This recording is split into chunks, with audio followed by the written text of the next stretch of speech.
Saint-Hermanter, c'est peut-être le lieu le plus emblématique de la ville de Draguignan. Bientôt, on vous parlera de la pierre de la Fée, mais Saint-Hermanter, c'est sur une butte, ça remonte à 2000 ans, et le lieu n'a pas changé en l'espace de 2000 ans. C'est toujours, j'allais dire presque comme une villa romaine, un domaine agricole. Sur ce domaine agricole, des fouilles ont été faites au XIXe siècle et elles nous ont donné la naissance de cette villa romaine. La connaissance de cette villa romaine et l'apparition de cette chapelle que l'on connaissait évidemment puisque c'était un prieuré rural au Moyen-Âge et qu'on savait qu'il y avait une chapelle de l'Antiquité tardive. Les lieux ont été découverts petit à petit et laissent encore place à beaucoup de questions.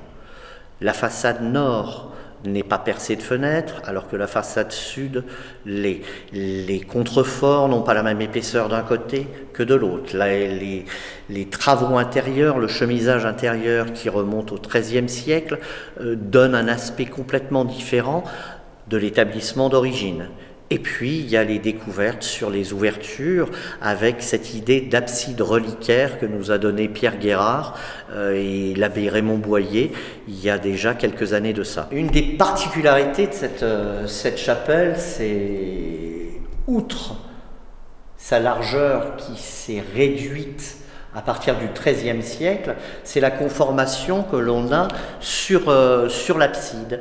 Une abside en cul-de-four, une abside à sa base avec du béton de tuileau, puis après avec un petit appareil, une ouverture outrepassée, et puis cette voûte qui n'est plus faite avec la même pierre, voûte très douce, ronde, à contrario d'un extérieur qui est rectangulaire et qui est faite là pour sa partie sommitale, cette voûte en cul-de-four, qui est faite à partir de tuf.